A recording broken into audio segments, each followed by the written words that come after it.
Kita awali informasi pagi ini, pemirsa. Hujan deras disertai angin kencang mengakibatkan sejumlah pohon tumbang. Akibatnya arus lalu lintas dan juga jadwal perjalanan komuter lain terganggu.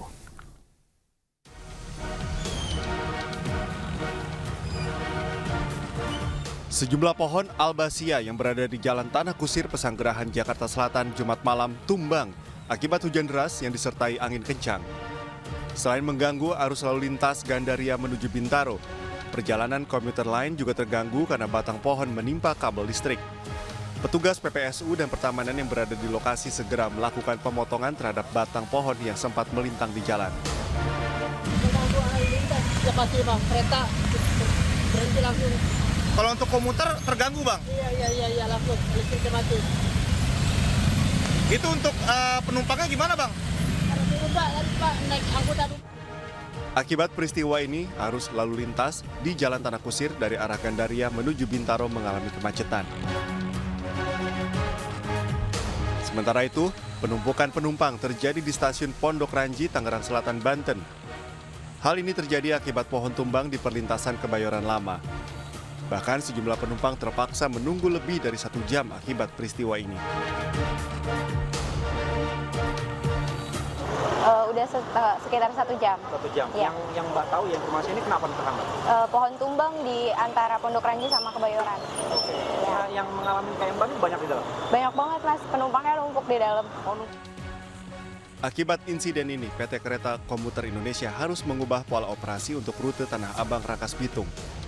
Dari Jakarta dan Tangerang Selatan, Banten, Rizky Falufi, Nunung Purnomo, iNews melaporkan.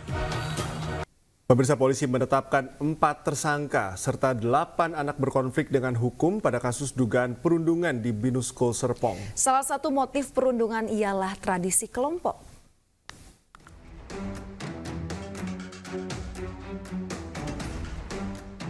Usai melakukan gelar perkara, polisi menetapkan 4 orang tersangka dan 8 anak berkonflik dengan hukuman atau ABH dalam kasus dugaan perundungan di Binus School Serpong. 4 tersangka yakni E, R, J, dan G. Sementara 8 ABH tidak diberikan identitasnya. 12 orang tersebut dijerat pasal tentang perundungan anak dan tindak pidana kekerasan seksual. Jadi total yang ditetapkan sejumlah 12 orang dengan rincian 8 orang anak berkonflik dengan hukum dan 4 orang tersangka melakukan tindak pidana kekerasan terhadap anak di bawah umur dan atau pengeroyokan sebagaimana dimaksud dalam pasal 76C junto pasal 80 Undang-Undang RI nomor 35 tahun 2014 atas perubahan kedua Undang-Undang RI nomor 23 tahun 2002 tentang perlindungan anak dan atau pasal 170 KUHP.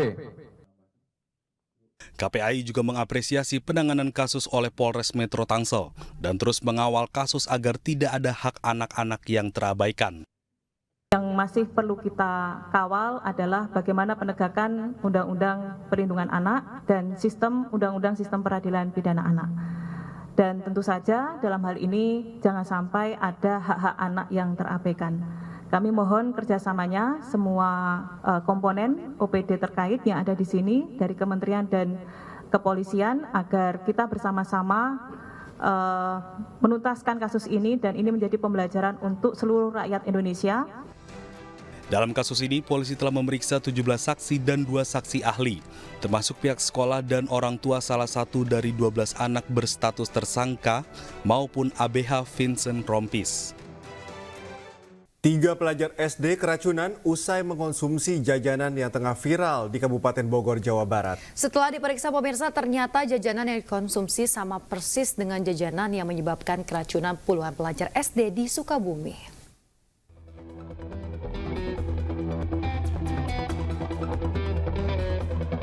Seorang siswi SD harus menjalani perawatan intensif di rumah sakit karena mengalami gejala keracunan usai mengonsumsi jajanan viral di Kabupaten Bogor.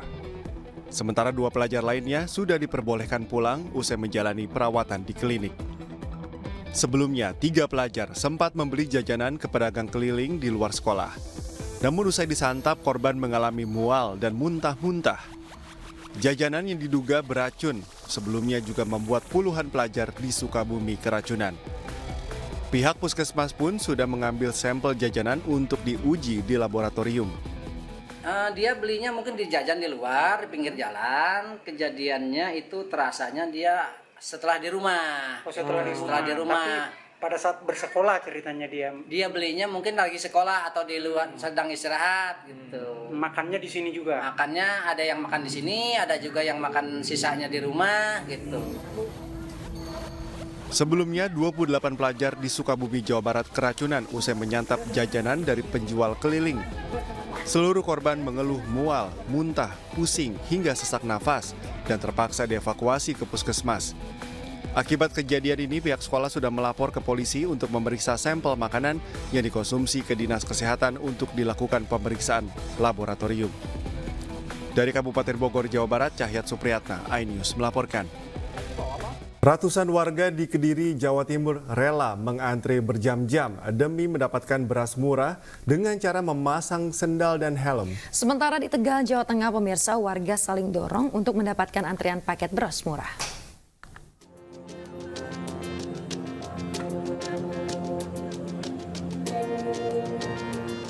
Sejak pagi, ratusan sendal dan helm milik warga di kota dan Kabupaten Kediri, Jawa Timur ini berjejer di halaman kantor Bulog cabang Kediri. Helm dan sendal tersebut sengaja ditinggalkan warga yang mengantre membeli beras seharga Rp52.000 agar tidak diserobot orang lain. Sesaat setelah outlet dibuka, ratusan warga langsung berlarian mengambil mendatangi sandal dan helm masing-masing sehingga antrean ratusan warga tampak mengular. Di bagian antri tadi sandal apa helm? Helm, bawa helm. Datang pukul berapa? Apa? Datang pukul berapa tadi? Jam 8. Jam 8. Harganya berapa sih Mbak ini tadi? 52. Kalau harga di pasaran berapa? Sampai 79, 70 lebih.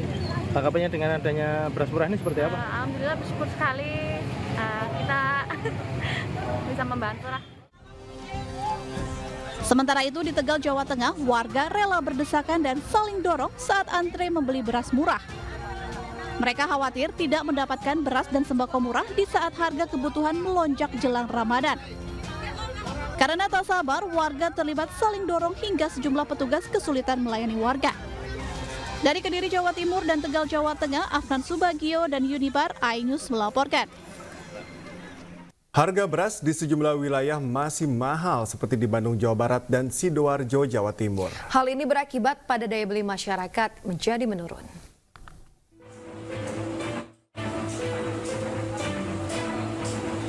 Jelang Ramadan, harga beras masih mahal. Di Bandung, Jawa Barat, harga beras medium masih di angka Rp16.000 per kilogram. Sementara beras premium masih berkisar Rp20.000 per kilogram. Bukan hanya beras putih, harga beras merah juga naik ke angka Rp21.000 dari harga Rp18.000 per kilogram. Akibat kenaikan harga beras, daya beli masyarakat turun sebesar 30%. Pedagang juga mengeluhkan distribusi beras Bulog yang masih minim di pasaran hingga menyebabkan beras lokal kembali meroket.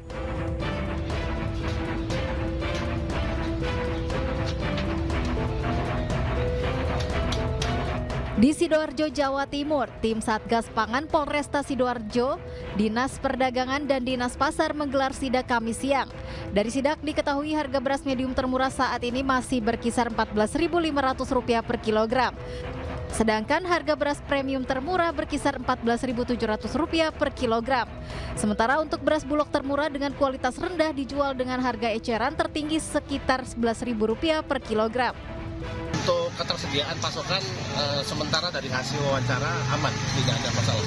Untuk memantau pergerakan harga beras dan stok di pasaran, tim Satgas Pangan dari Polresta Sidoarjo, Dinas Perdagangan dan Dinas Pasar Sidoarjo juga memantau sejumlah gudang perusahaan retail menengah ke atas.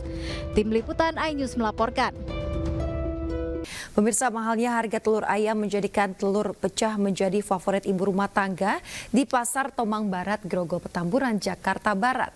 Harga telur ayam yang semula Rp28.000 per kilogram kini menjadi Rp32.000 per kilogramnya.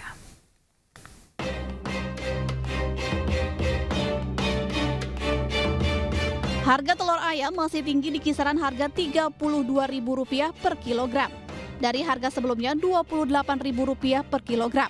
Tingginya harga telur ayam negeri di Jakarta membuat pembeli beralih dan memburu telur yang pecah atau retak. Di Pasar Tomang Barat, Grogol, Petamburan, Jakarta Barat, telur pecah menjadi incaran ibu-ibu rumah tangga. Pembeli beralasan telur pecah harganya lebih murah dibandingkan telur yang utuh. Apa-apa mahal, kalau nggak gitu kita nggak ada lebihnya kan gitu. Gimana mau ada lebihnya sih, beras aja sekilo udah 15.000. Nah, orang daerah makanya singkong mau, kalau punya sawah. Bu, emang harganya yang normal sama yang pecah itu berapa sih Bu? Selisih harganya? Ya paling 1.000-2.000, tapi kalau buat ibu rumah tangga kan lumayan aja. Akibat dari mahalnya harga telur ayam membuat pedagang mengalami penurunan omset hingga 30%. Lantaran para pembeli mengurangi jumlah takaran pembelian dari biasanya. Paling kurangi beli aja, biasa 2 kilo, bisa sekilo. Biasa sekilo, bisa setengah. Bisa setengah, beli seperempat. Kita nggak mau belanjanya kan begitu. Masyarakat berharap agar pemerintah dapat menstabilkan harga pangan kebutuhan pokok yang kian hari terus merangkak naik. Dari Jakarta, Miftahul Gani, iNews melaporkan.